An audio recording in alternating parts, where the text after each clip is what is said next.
Welcome to episode 433 of the official Game Stitch podcast. I'm your host, Ryan Walton, and as always, I'm joined by Dan Reamer. Hey, good morning. So how's your week been? Busy at work. Yeah. Trying to still playing catch up. Yeah. Oh, really? Yeah, from my two COVID weeks. Oh, yeah, I forgot. See, you bounced back from that so quick that I always...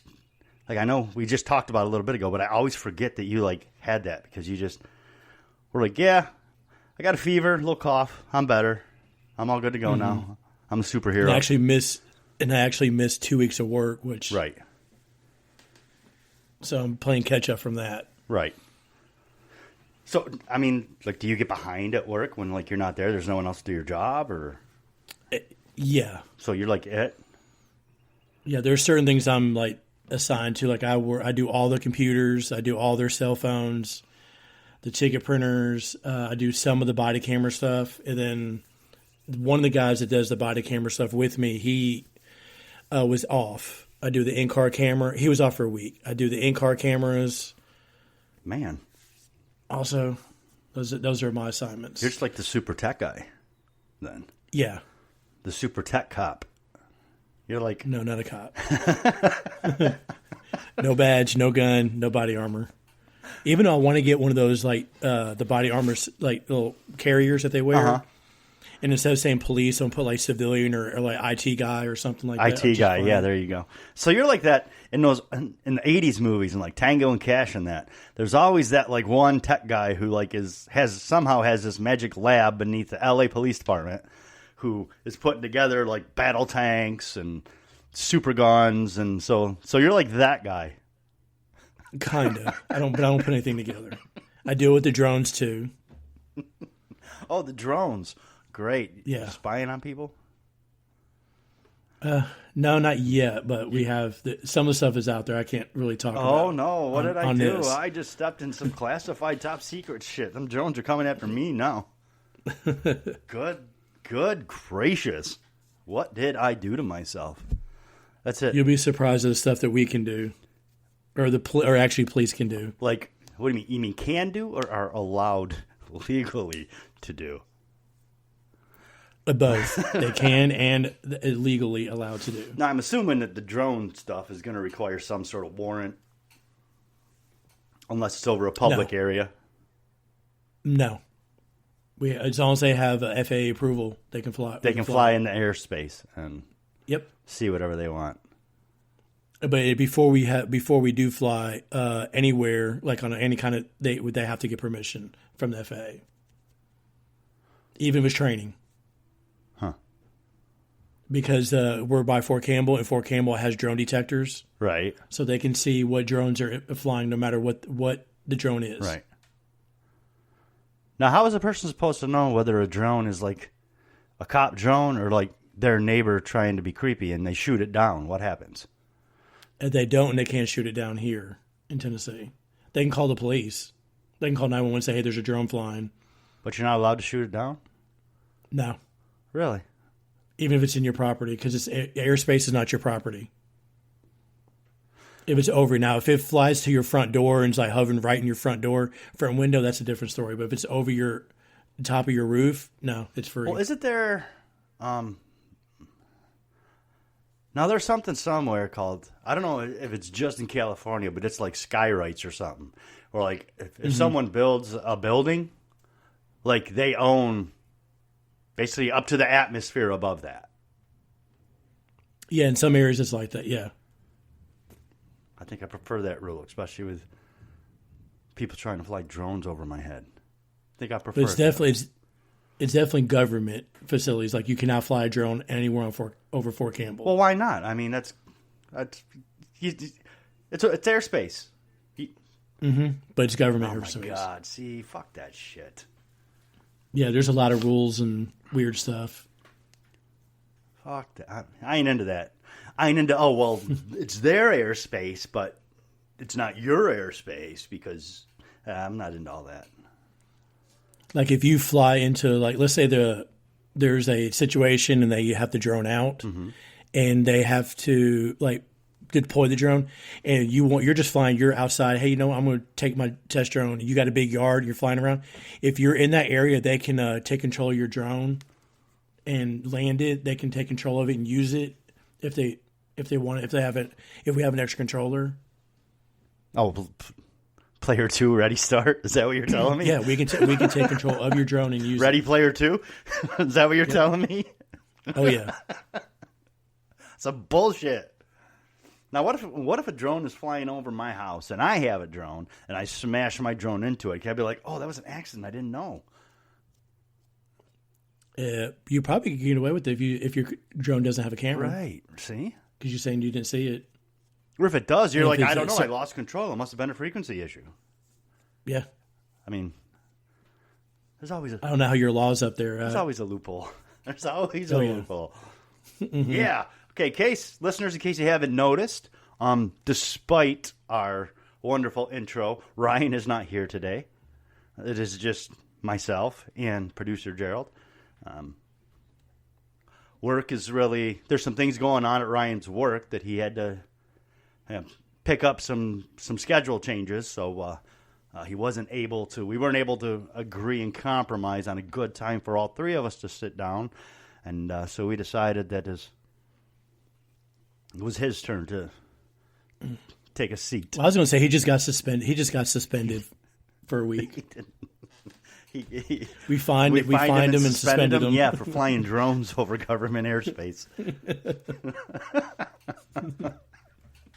So yeah, no Ryan this week. It's just Gerald and I. So don't be surprised if we don't talk a whole lot about robot lawnmowers or pizza ovens.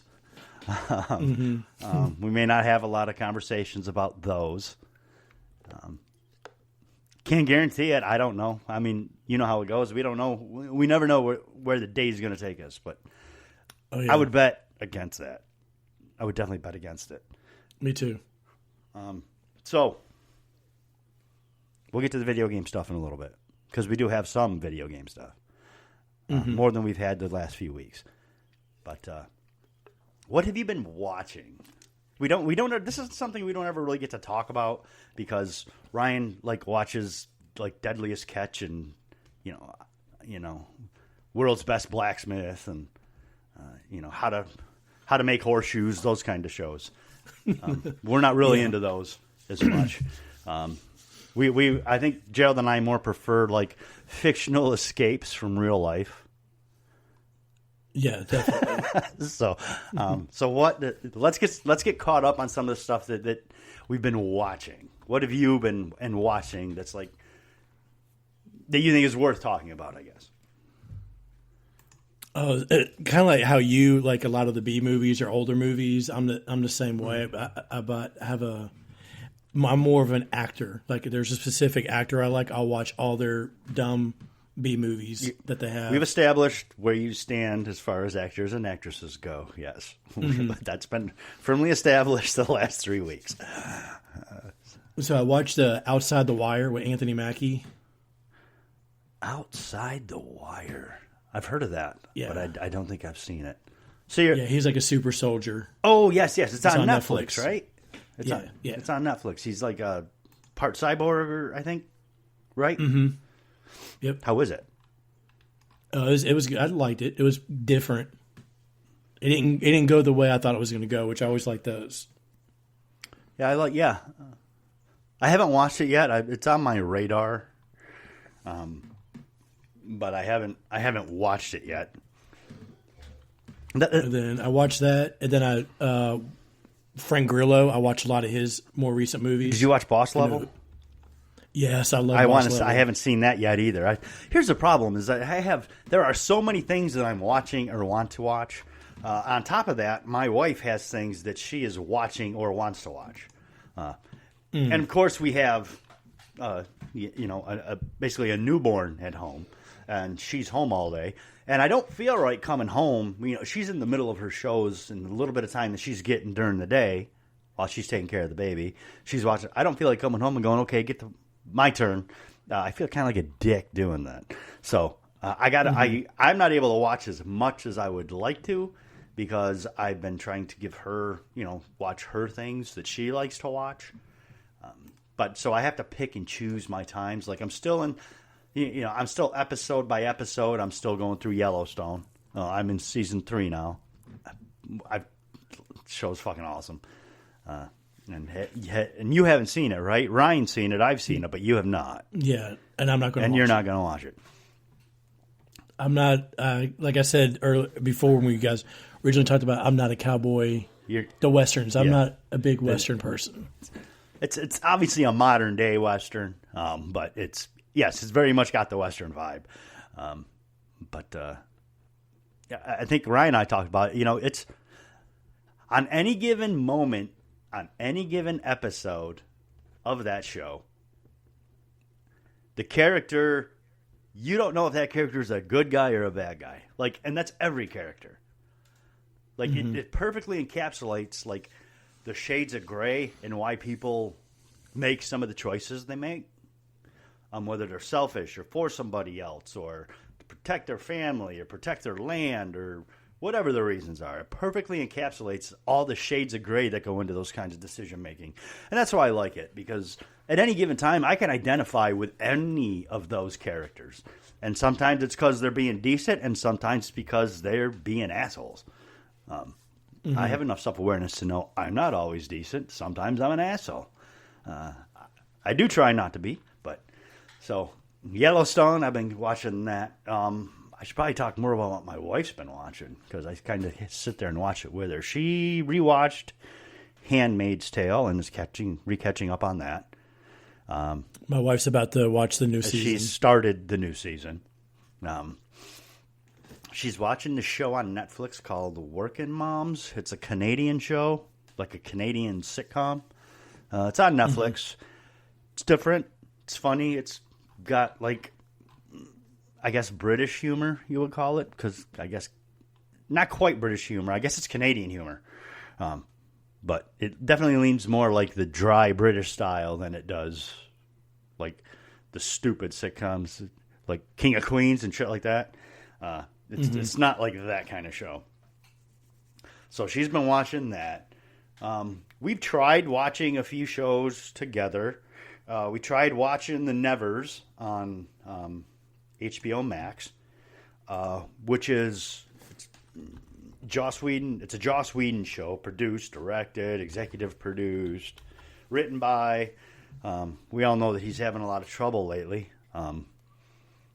as a person. I don't know if anybody's been following that. I'm not going to go into it. I've always been a fan of his shows, so I was watching. I thought I'd try this one, and it's basically Buffy in the Victorian cyberpunk era. Is basically what it is. Super powered chicks and that kind of stuff. So yeah, I'm going to watch. I'm going to watch. Yeah, that I think we watched the first episode and started the second episode and haven't gone back to it. I don't know that it's very. That's a good way to put it. Well, like I said, it's Buffy in a cyberpunk Victorian era. So I guess you could say it's very late. It's very 1999, 1998. It definitely has some of the feelings of those older shows of a different era, an older era. And see, stuff like that I will watch because of an actor like that. Nick Frost is in that, so I like him. He's not in it a lot, I will say that. Disappointing. He might be in it more over time, but the first episode he was probably in it for like 3.5 minutes. I always thought because they show him on like the big poster, they have a picture of him on there. So I was like, oh, well, because he's like he's probably the most recognizable face in that show. With the exception of people who may watch, I don't know if anybody watches Outlander. If you watch Outlander or your wife watches Outlander. She watches that. Jamie's sister is the main character in that show. I can't remember her name now. So she's the main character in that show. She does a good job. I mean, it's a decent show. I can see where they're going with it, but I don't know. It's just got a very old school feel to it and little cringy on the leaning so heavy into the Joss Whedon thing now. I've always been a fan of Joss Whedon, and I was a little disappointed and hurt, frankly, to hear about some of the allegations against him from actors who have actually been involved in that. I don't know that I want that to take away from the ideas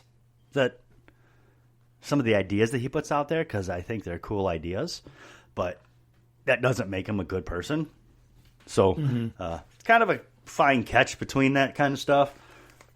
So did you come across the Martin Ford? Do you know who he is? Did I what? On the Nevers, when you watch the first couple episodes, you see Martin Ford. He's like almost like 7 foot tall, big muscled up guy, tattoos everywhere. Oh, I'm trying to think. He's in a lot of B movies. He's like a martial artist, but jacked up bodybuilder. Because I know he's in the Nevers also. I'm trying to think. I don't know. I can't honestly tell you. I don't know. If I saw a picture of him, I might know. But off the top of my head, no, I do not know. Oh, you're going to show me a picture of him here?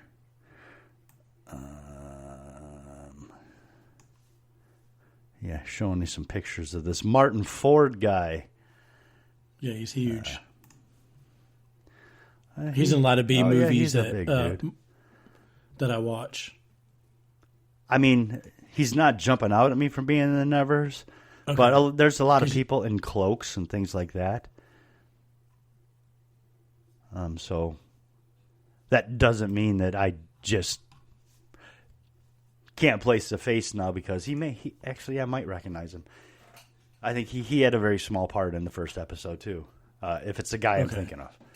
But so the Nevers, we watched the Nevers. What else? Oh, started to watch Shadow and Bone. I'm not sold on that show yet.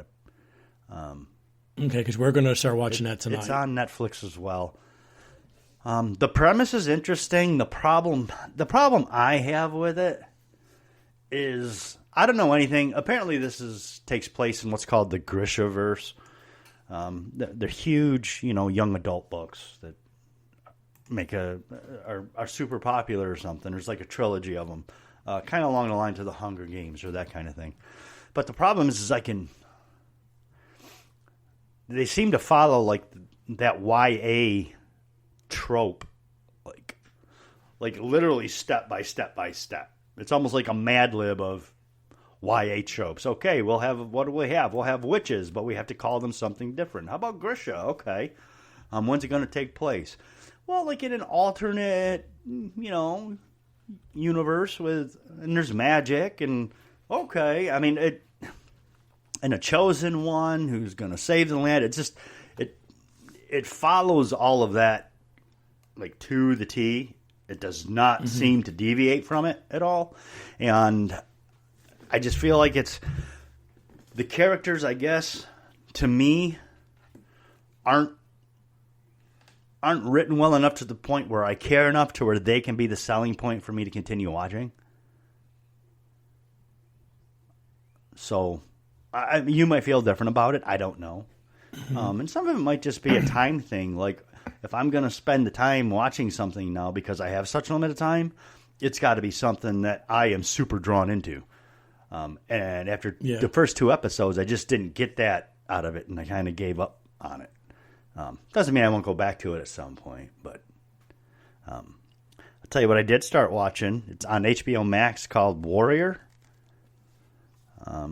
That's in my queue to watch. It's like a Hong Kong American mix, takes place in California during the railroad boom. I watched the first episode and it's kick-ass. It's awesome. It's got some great fight scenes. So I can't recommend that enough. What else have I watched? God, I feel like I've watched. I watched Without Remorse, which just came out on Amazon. With Michael B. Jordan in it. We're going to watch that also this week. It's good. It's not mind blowing. It doesn't suck. it's a good, hour and 45 minutes to watch.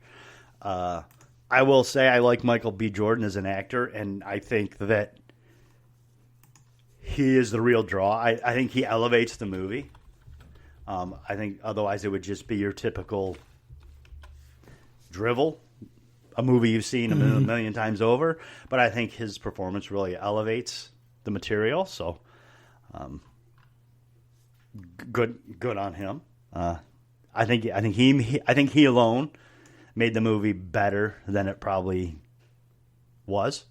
So, enjoyed that, and I'm feeling like that's about. I started rewatching some things. I watched Banshee.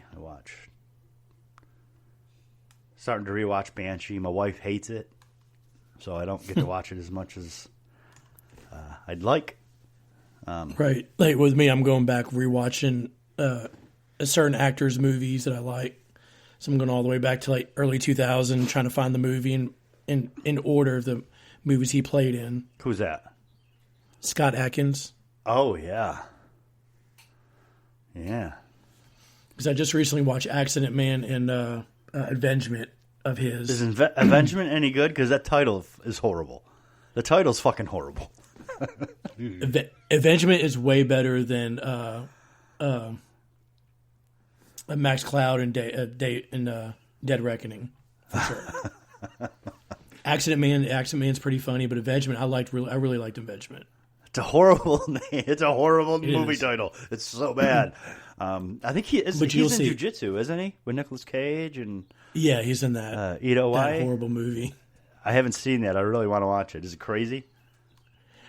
It's stupid, but it's worth watching just to watch it because it has nothing to do with jiu-jitsu. No, it's like a low budget, like a super low budget Mortal Kombat, isn't it? Basically. Yeah, basically. So, yeah, I haven't checked it out. I want to. I do want to see that movie. I'll tell you what, I was watching, I don't know if I've talked about this before or not on here, but I'll tell you something that bothers me. One thing I was flipping through Disney Channel, because we started watching that Big Shot, my wife and I.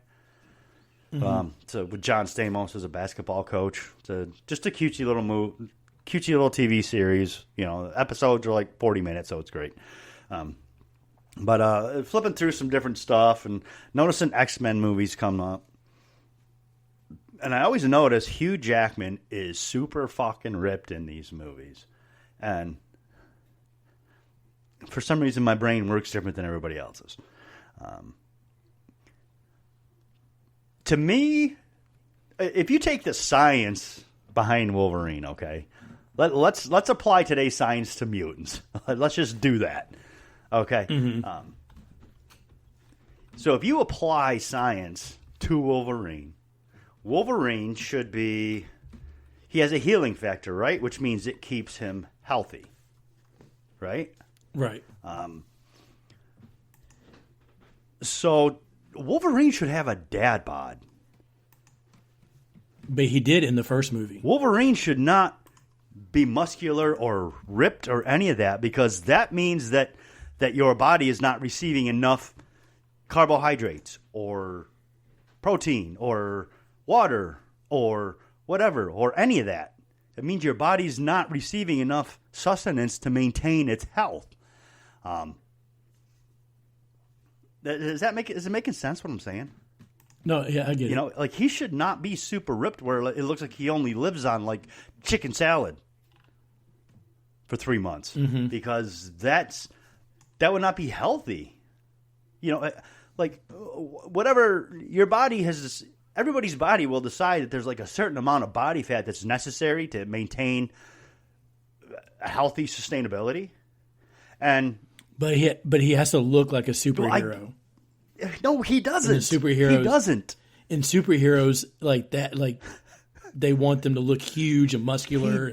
That's the whole point, jacked. Though. That's the thing. He actually doesn't. I mean, Wolverine is actually 5'4" and short and stocky and like dad bod, like Glenn Danzig. Okay, Wolverine looks like Glenn Danzig in real life. If not in real life, you know what I mean. Wolverine isn't real, but he should like his body should be maintaining that for health. I mean, that's the science behind it. His healing factor actually isn't working if he's looking all that super ripped. Right, he should just be thick. Right, yeah, he should just be a thick with like a flat stomach, no abs. He shouldn't have abs. You know, he shouldn't look like he works out for, does CrossFit all day. Because that would not be healthy. There's like, I mean, let's face it, to look that way, people, probably don't eat like they should, take in too much water, take in not enough water, take in just enough water to maintain their thirst, whatever, to keep their 2% body fat, which is not considered, scientifically healthy either. So, yeah, there we go. That's my big complaint about superhero movies, is that that Wolverine should not look like he does. It's not even about his height; it's about the science behind it. So, if I were ever to make an X-Men movie, I would just have just a regular dude that's not ripped, that is just not fat. I mean, you can't have a fat dude as Wolverine because that's not healthy either. But you have a dad bod dude who's just a little thick. He's short, stocky. And that would be my Wolverine. Yeah. That's how I would roll. That's what I would do. I got it all figured out. Eventually. All I got to do now is make my X-Men movie. You can always make your own X-Men movie like other people. Yeah, I don't have the skill for that. At all. Do one of those, not a Patreon, the fan GoFundMe. You can do GoFundMe. Do GoFundMe to learn how to make an X-Men movie? Well, no, you just say, okay, I'm directing it. Jesus. And and then just say, okay, I need a camera person. I need this, and just do interviews for that, huh? Yeah. Have you ever seen the Gambit shorts on YouTube? Yeah. They're really good. Mm-hmm. I've watched the live action Dragon Ball Z shorts that they did too, and those seen are that one. I saw there's one where they did what the Darth Vader old Obi-Wan in the Death Star. Mm-hmm. That one, what it should have looked like, and that's pretty badass. And sometimes these fans do a better job than... I agree. Like that. The Gambit ones are great. There were some old Nightwing ones before Titans came out that were really good. What are some of the other ones? Golly, I've seen so many of them. Oh, there's a Predator one that's really good that I've seen. But yeah, the fans do a really good job. So going back, do you remember Mortal Kombat? So do you remember the Legacy TV show? Series? Yeah, then they did the one director did the fan. I mean, he did his own trailer, the 7-minute trailer. They had Michael J. White in it and all that. Yeah, that was so good. That was good. I actually have that on DVD. Well, they did because it had just the 4 different fights in it. Yeah, I have that on DVD or Blu-ray or something. And he was a director or whatever, but he still was a fan. It's like, I'm gonna make my own little video of it. He did a good job. Got some. There was a Power Rangers one with Katie Sackhoff and Dawson from Dawson's Creek, James Vanderbeek.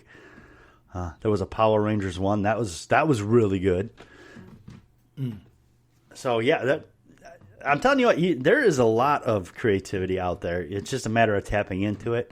I feel like I could do all that, but man, that stuff takes ambition, and I don't have any. So, right. So I'm work through my head on how I could do it, and that's as far as it ever gets, because after that it involves getting up off the couch, and I don't want to do that. So, right. So, but yeah. So yeah, I do like scrolling through YouTube. Oh, there was the Nate Drake one with Nathan Fillion. That one was good. Michael J. White. You're a fan of his too, aren't you? Yeah, I like him too. Most martial artists, I love watching martial art movies. Any action martial artist, him, like I said, Scott Adkins, Frank Grillo, not really a martial artist, but So have you seen Kingdom?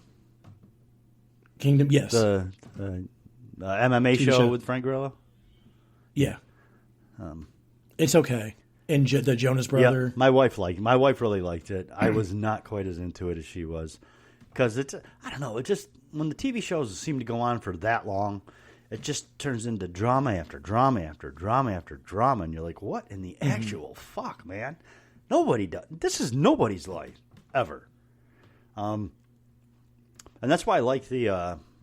I think I like the model that Marvel is getting ready to go to. Because they're doing like Falcon and Winter Snowman. Winter Snow. That's a new movie. The Falcon and the new show. The Falcon and the Snowman is a movie from back in like '83 with Sean Penn and Timothy Hutton as possible Russian spies. Check it out; it's a pretty good movie. Falcon and Winter Soldier, WandaVision. They're 8 contained. Like WandaVision is like it's 8 contained episodes, and that's the end of it. Now, obviously, I guess I don't know that they're going to do that with Falcon and Winter Soldier, but it's easier too when you're in like a comic book universe, or like with Star Wars, like a sci-fi universe. It's easier to sell the drama to me in that instance than it is in like real life, where over the course of like 3 days, one kid gets hit by a car, then their mom dies, then. It's just all this stuff piles up over the course of like a three days that takes place over 15 episodes. Right. And you're like, what the fuck? No, this does not have. This is too much. It's just too much. All right, so since we are on Marvel, let me ask you a question. Okay. When you watch like the Marvel show, or even like your DC shows, Arrow and all that. When you come across a character you don't know really much about, do you stop the show and look the character up, or do you wait to the show's end and then look the character up, or do you not even just look the character up? I'll just let it build on its own. I look the character up like right on my phone while. Now, to be fair, that doesn't happen to me much. I have the basic. I've read comics for a long, long time. So I have the basic understanding of what each character is and has done in the past. So I can note the little changes and what they took from it. And I'll tell you one thing that is interesting to me. I want to see what happens, because it was a character that I wasn't a huge fan of in the comic books, but I am a big fan of in the MCU. And that's Sharon Carter. Like, I didn't like her role, what happened in the comic books, what her role was in the comic books regarding Captain America. So they have taken this character and totally turned her around now, and you're like, whoa, what's Sharon Carter doing? Is she a good guy or a bad guy? Holy shit, I don't know. It's great. So when that happened, I had to go back and look. Did this actually happen in the comic book? Or Julia Louis Dreyfus, her character? I said, I don't know anything about Valerie her. de Contessa? Yeah. And so I just had to stop. I was like, okay, wait a minute. Actually, I'm going to let the show finish, and then I'm going to look her character up and start reading about her character. Because I had no idea. I was like, who the fuck is she supposed to play? And she said her name, and I was like, who is this? The MCU does a really good job of taking like their obscure characters and giving them a formidable place with just enough change in the MCU to be just different enough from their comics to be like, I know just enough to be, but this little change, and then because what happens is then you start, wait, did that happen in the comics? Maybe that did happen in the comics, and I just don't remember it. But you go back and you research it and you look and you're like, no, it didn't. And so like when WandaVision came out, and I was watching this little YouTube video after each episode, and they're going like 6 minutes, 9 minutes long about basically all the little nuances. Hey, did you notice this? This is this is a reference to this show. Yeah. This is a reference to this comic Yeah. book. And then when she actually went Scarlet Witch, and they're like, they've never called her Scarlet Witch in any other movies. I was like, yeah, they did. No, they never did. So now I'm like, oh, wait a minute. Now I got to go back and rewatch all that and make sure. And they're like, yeah, no, they've never called her Scarlet Witch until now. Yeah.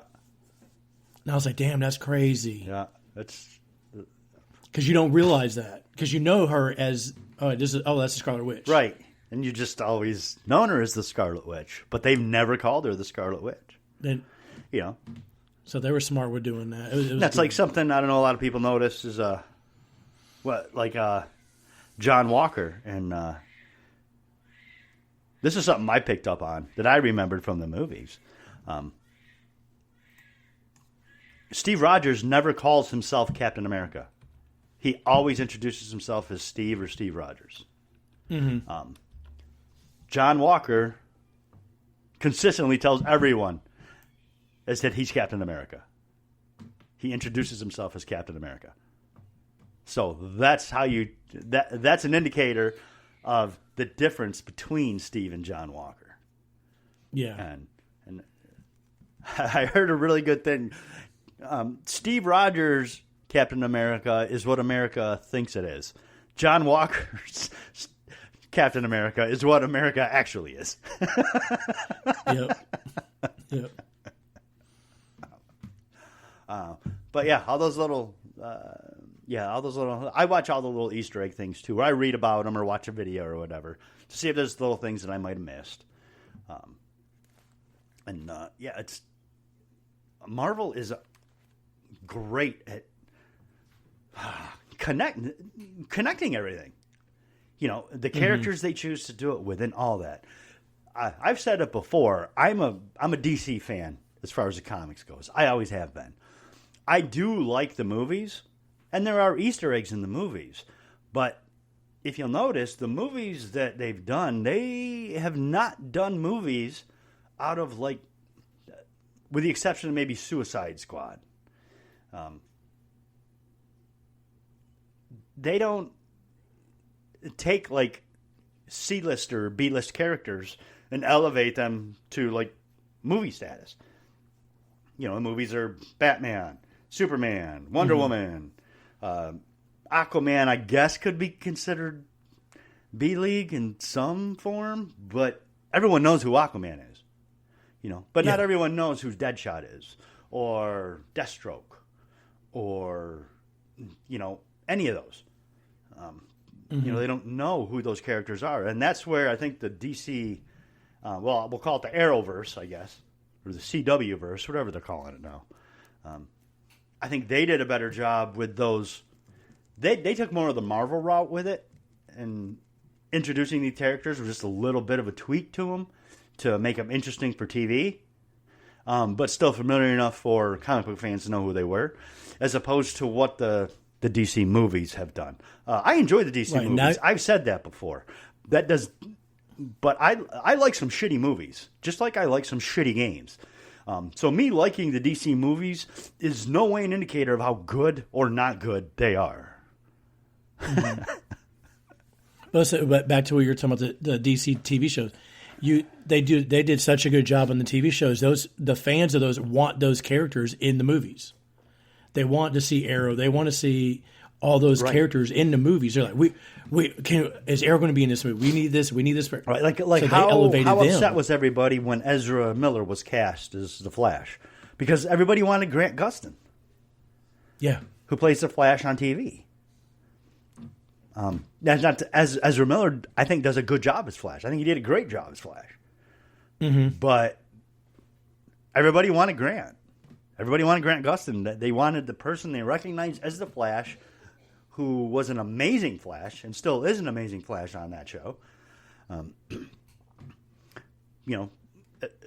I loved watching my favorite character, Green Arrow, be represented on TV. I will be the first to tell you that is not my Green Arrow.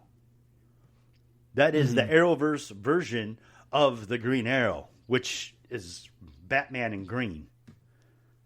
That's what they did with Arrow on the TV show. But sure. I don't care because it's just another representation of a character I love, and he's got some representation. So I don't have a problem with that. But that's by they definitely Batmaned Green Arrow, which is fair because Batman was originally a ripoff of Green Arrow. I mean, Batman just became more popular. Green Arrow was actually introduced first, I believe. I could be wrong, and some comic book nerd will probably correct me on that. But I think Green Arrow was introduced. No, I think he was introduced right after Batman. Because he was just another playoff Batman, rich playboy, blah, blah, blah.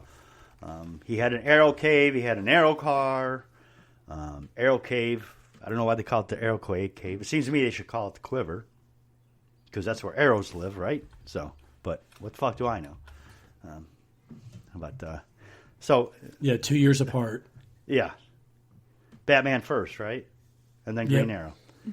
Yep, 39 and then 41 for Green Arrow. But then over the course of time, of course, Green Arrow did evolve to be more unlike Batman. They had him team up. He became, the hardcore raging liberal. He became much more of a smartass. He became much more of a charmer, I guess, playboy. They definitely played up the playboy aspect of Oliver Queen as opposed to the dark persona. He was never as dark a character, but he's raging liberal, bleeding heart liberal. And they sent him on the road with Hal Jordan, which is one of the most popular runs. And then he did become very dark in the mid '80s, when he actually, I'm pretty sure that if you check over the course of Mike Grell's run, which is Longbow Hunters, and there's a few other runs in there too. I think at that point he goes by Oliver Queen. Yeah, I don't think he's calling himself Green Arrow at that point, even though he's still dressing up. But it was a much more reality based take on Green Arrow. And then he went into space and died and got resurrected. I mean, they've done a ton of things with him, but they really made sure that over the course of time that Green Arrow and Batman were a little more divergent.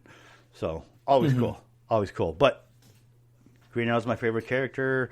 I've talked about him a lot. Gerald, I know you've seen the cabinet behind me. Oh yeah. So. Yeah, anytime I'm out like anywhere and I see something Green Arrow, I just automatically think of Dan. I see you got that. I'm looking. I see you got that Carnage bust. Oh yeah. Yeah. Yep. The Venom one's supposed to be coming soon too. I saw the Venom one. The Venom one was in Target yesterday. Yeah. I almost picked up the Imperial droid yesterday. I want that too. I'll get it. I'm really just collecting the Star Wars stuff. But the Venom and Carnage ones were cool. I mean, they were a little hard. And then I'm still adding the Spawn too. Oh yeah, yeah. You still are still. Are they bringing more Spawn out? They're all limited. Like the one in red was Target exclusive. The one in gold was Amazon exclusive, and now they have another one that's released today. I mean, yesterday. That's in the mail. That's Amazon exclusive.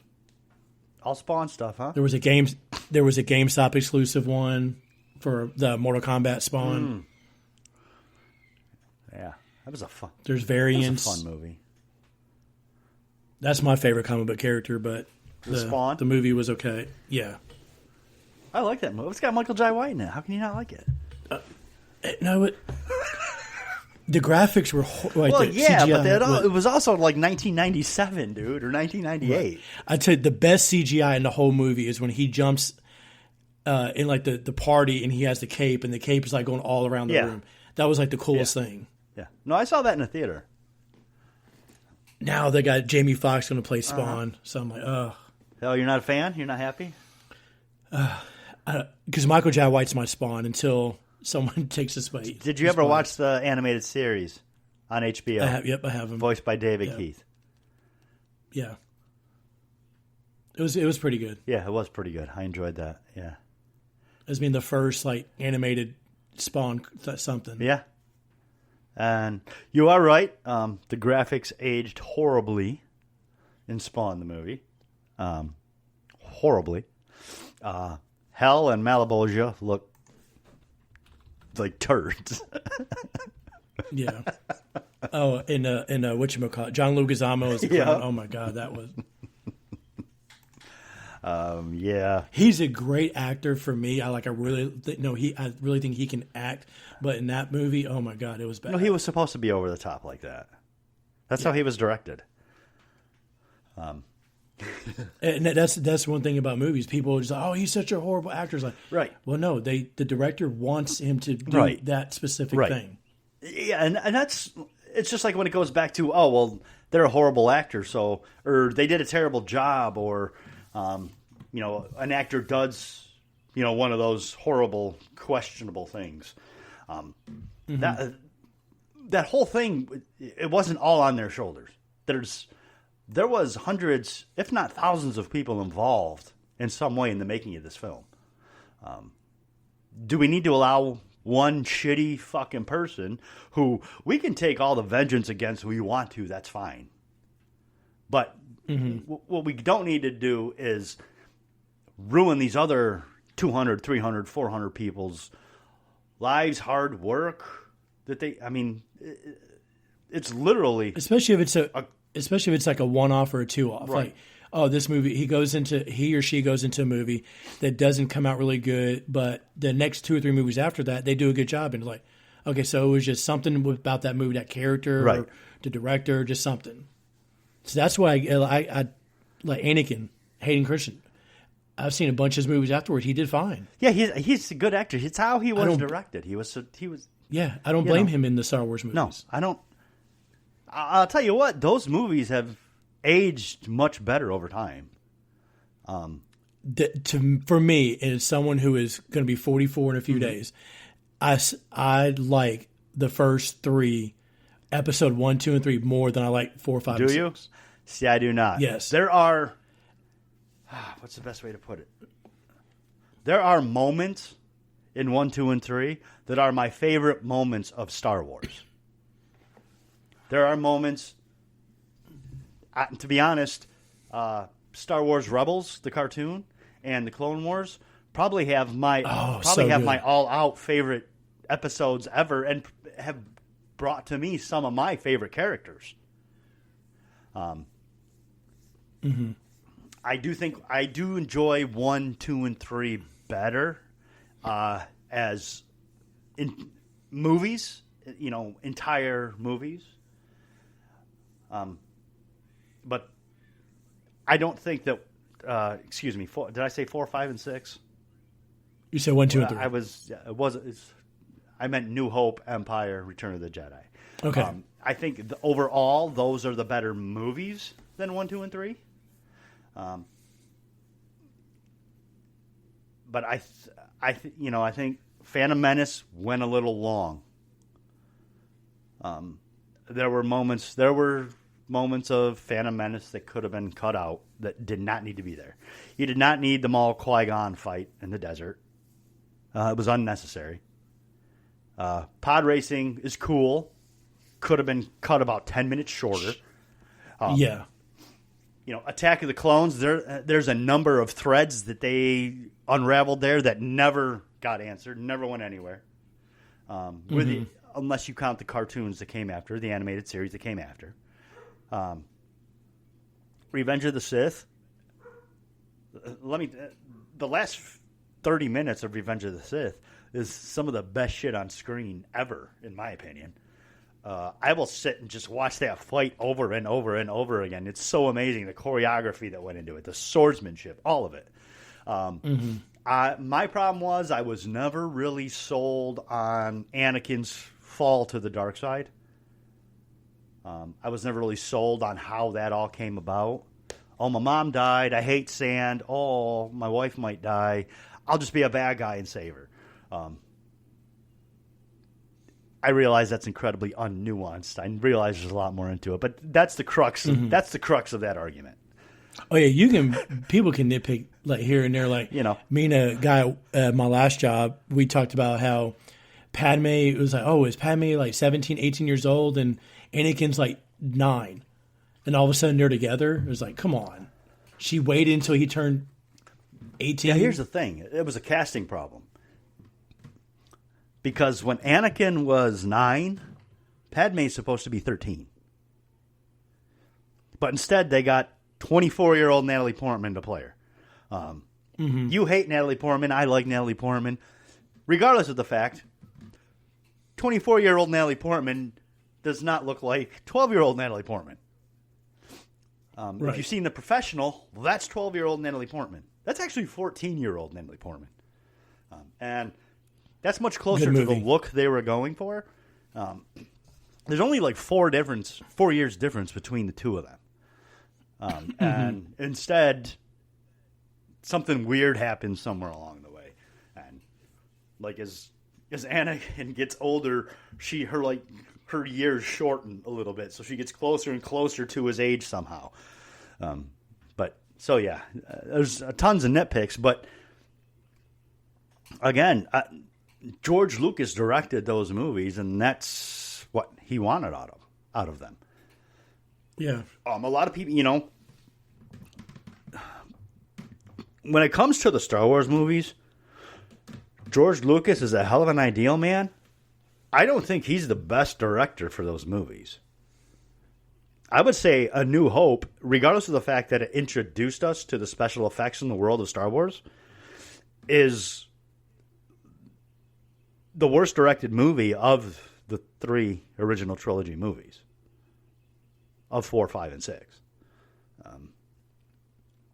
And he directed 1, 2, and 3, I believe, too. And there's some real direction problems with those, too. I get his story he's trying to tell. And, the problem that I had is that if you're going to tell those stories in a trilogy, you know how they end. That's got to be... that's got to be the end-all of all end-alls. Anakin's fall has to be hard and harsh, and it's got to hurt, and you got to believe it. And I just didn't. So, sorry. What'd you think of the new trilogy, the sequel trilogy? They were okay. I do like 4, 5, 6 better than the new one. Say 7, 8, The Last Jedi is probably one of my favorite might be number 1 on my favorite Star Wars movies list. I loved 7 because it did something. It was going for something different and unexpected. And Force Awakens is not the Force Awakens. Rise of the Skywalker is probably my least favorite movie because I don't even know what that was. That whole movie is like fan service to someone who doesn't. That was just to make people supposedly get over The Last Jedi, which nobody liked because it did this and that and the other thing, now Dead Palpatine is a clone and had other clones, and I don't even know what the fuck is going on right now. Yeah, was it Brian Johnson did that one? Ryan Johnson did the last Ryan Last Jedi. Yeah. And he's a horrible Abrams did the other filmmaker. ones. And after that, he went on to make Knives Out, which by all accounts was one of the best movies of 2018 or 2019. So he's a good filmmaker. It was well directed. He got great performances.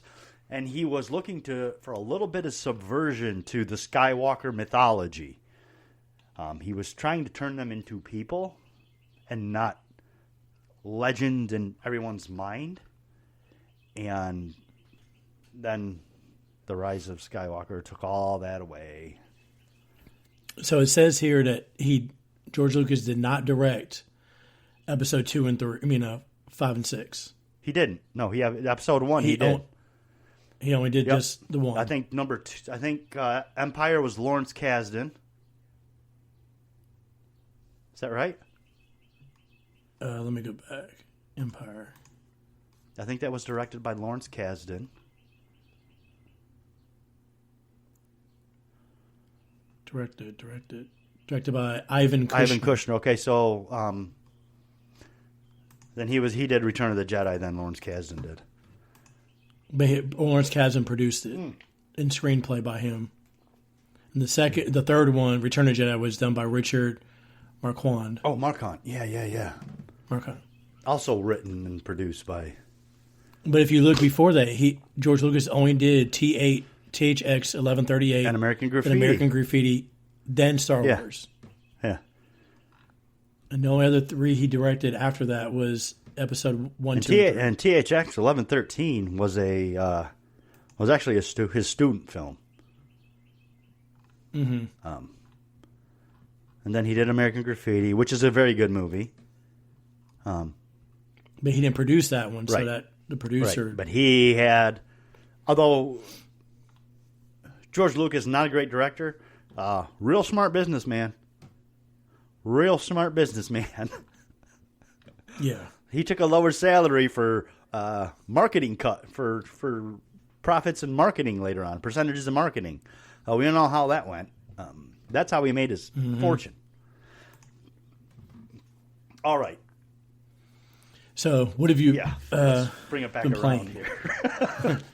So off the movie, TV show. So It's what have you kind been of playing? freeing not having Ryan on here, huh? Right. Fucking pizza ovens. No pizza ovens today, bitch.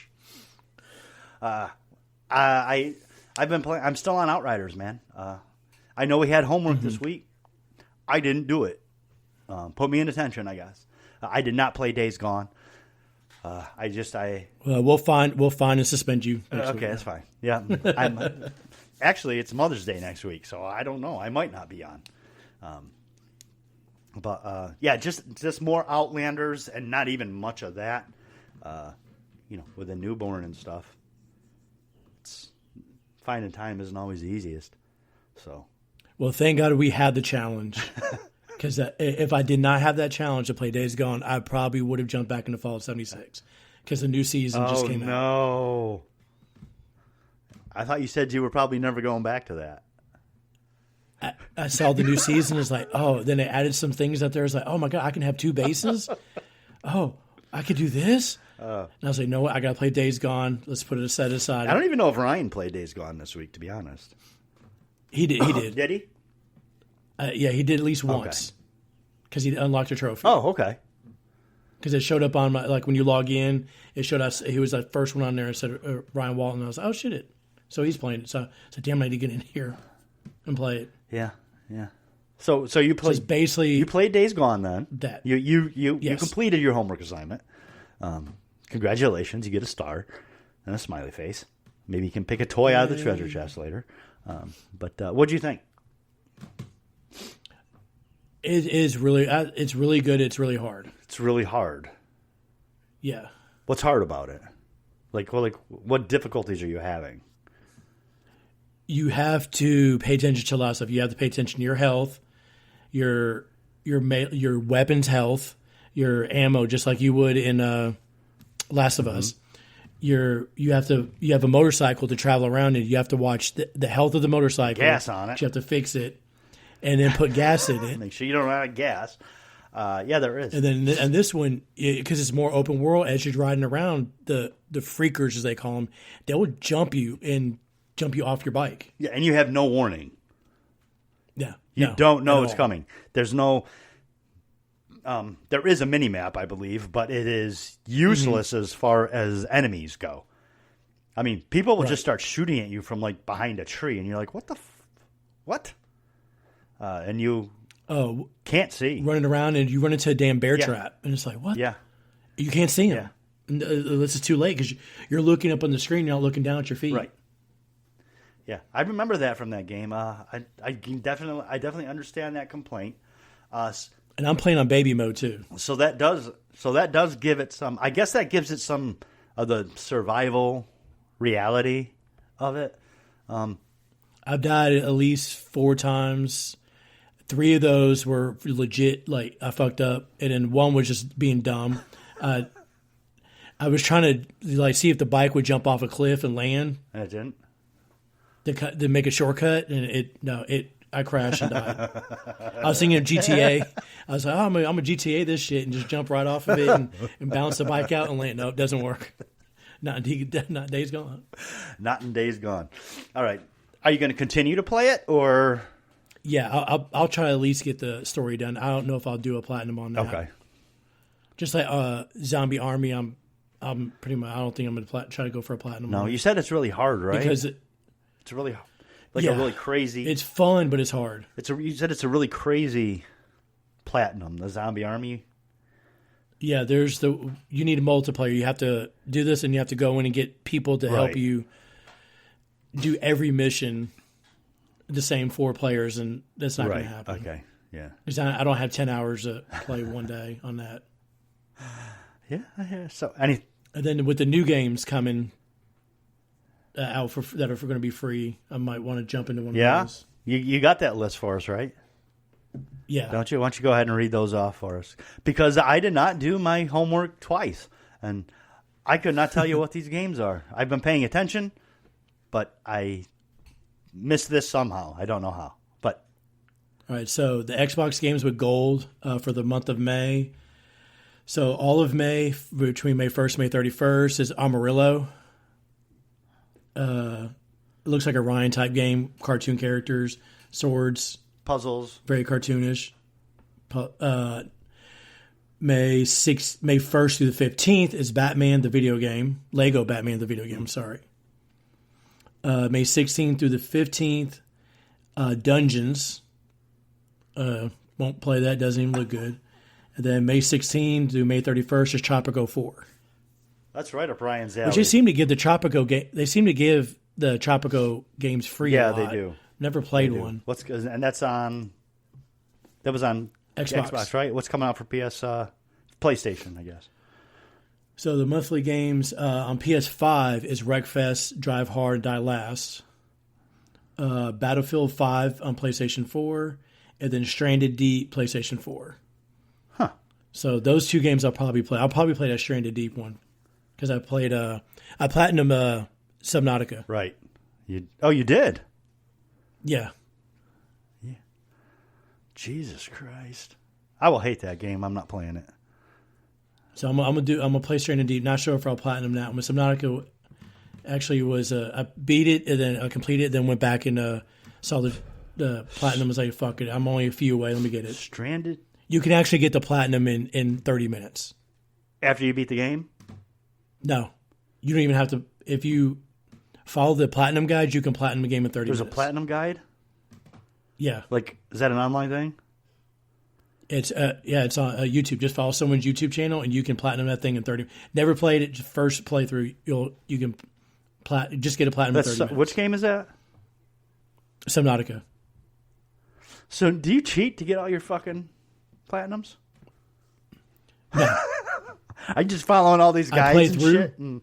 No. I play through it, and then I go back and I help. Then I find the cheats, or not the cheats, the guides, the guides to get the missing platinums. If I don't know how to do it, like, where are all the magazines at, or where are all the collectibles?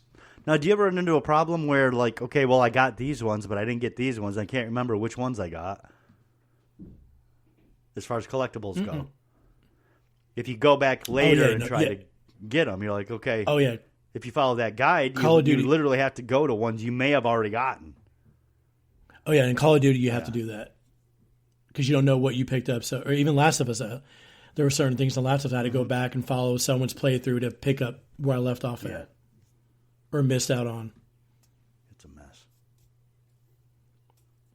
Because some of the stuff you don't know unless someone tells you. Oh, this is how you get to. Oh, that's how you get that platinum. Oh, that's where that thing is at. Yep. No. Oh, you have to shoot this down and climb on here and hit this thing, and there it is. Yeah. Yeah, platinums are...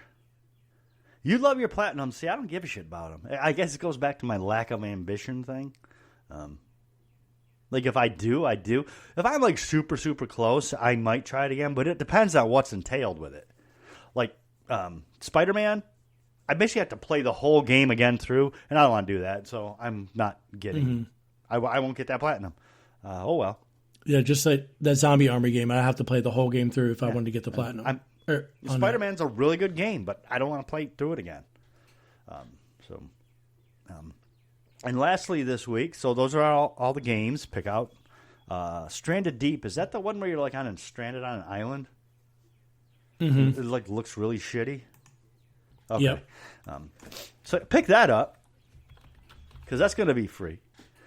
Lastly, Microsoft did make an announcement this week that as far as their PC games goes, and games that are developed for the PC, instead of a 70-30 split as they were doing before, they are basically going. They're only going to take 12% of that from developers. So it basically turns into a, what is that, 88-12 split, I guess. Yeah. So Microsoft is really doubling down on, enticing its developers to bring some stuff to them. It's always nice to hear. It's nice to hear developers are going to be making more money. I know we just got through with the whole, with the Apple, was it Apple and Epic or Apple and however it was, that big fight a month ago that they had where Apple they all and went to Epic. court. Blah, blah, blah. Microsoft's like, hey, you know what? You guys want to be assholes? Cool. Look what we're doing over here. So, on the flip side of that, Microsoft has so much money and so many irons in the fire that this does not hurt them at all. This is literally like a couple pennies falling into the couch cushions for them. So it gives them some good PR, and it doesn't hurt the pocketbook. So it sounds like win-win for everybody, if you ask me. Yep. All right. Well, I think that's about it. More games. Yeah, more games. More games for everybody. Because that means they can pay their people more. They can allocate resources to make more games. Correct. Which is perfect. Which is what we want. More games is always a good thing. More gamers is always a good thing. So I think that's about wraps it up. I don't think I have much more. You? No, I think we talked about movies and we touched on video games just a little bit here on the Video Game Podcast. So I think that about wraps it up. No brick oven pizza. No pizza ovens. No robots. No modern day blacksmith. No no happy horseshoe. None of that. Happy horseshoe. None of that. But we will be back next week. Hopefully, it is Mother's Day next week. Like I said, I may have to do a brunch. I don't know that for sure, so I may not be here. But I'm pretty sure Ryan and Gerald will be. If I'm not, we got a pretty good rotation going on, so we can get it all figured out. I'd like to thank all our Patreon supporters, and if you're not one, you can go over and support us. Brian, I can't remember their names. I know there's Thomas, there's Zach and Mike. I think that's it. I think I covered that just now. Yes, I did. It all came back. It all came flowing back to me because that's how my mind works. You can find us on Twitter. We don't do much on Twitter, but you can find us. It's at game_Stitch. We have at producer Podcast Ryan. At Podcast Ryan. I was going to give yours first, actually, but you stepped on my dick there, Gerald. Did it hurt? No, never hurts. At producer Gerald. Boo boo. Need me kiss your. You're boo-boo. at producer Gerald now, right? Yeah. Yes. And I am at Shirtless Dan. So you can find us there. You can tweet at us, yell at us, tell us how much you enjoyed us not talking about brick ovens, pizza ovens, or tell us that we need to talk more about pizza ovens, whichever you prefer, because we're here for you. I think that about covers it. I'm not going to... Anything I missed? The Patreon. I missed everything. Yeah. No, I got our Patreon supporters. That's the important one. Right. Right. So, okay. So you can go to Patreon // GameStitch. Support us there. If you choose to, you don't have to. It's cool if you do. It's cool if you don't. It's kind of where we stand with that. We just want to reach everybody's ear holes. That's what we do. Right. If you tweet us if you like the new format that we've been doing the last few months. We've been giving some new things a shot where we go pretty hot and heavy on non-video game stuff, I guess. Drones. Drones, do a lot of smart home talk. Robot lawnmowers. Skynet. Chicken we cover coops. all of it. Chicken coops. A lot of chicken coop talk. What else we got? Pizza not pizza, pool thermometers, Boats. boats. We haven't talked about boats in a while. So just tweet us over there and let us know. Odds are we'll see it and not react at all to it. But don't let that stop you. You do you. So, all right. I guess that's it. I think we're done. I think we got it all wrapped Call up. it a wrap. Cut. All right. We'll see you. Same time, same place. Next week. Good night.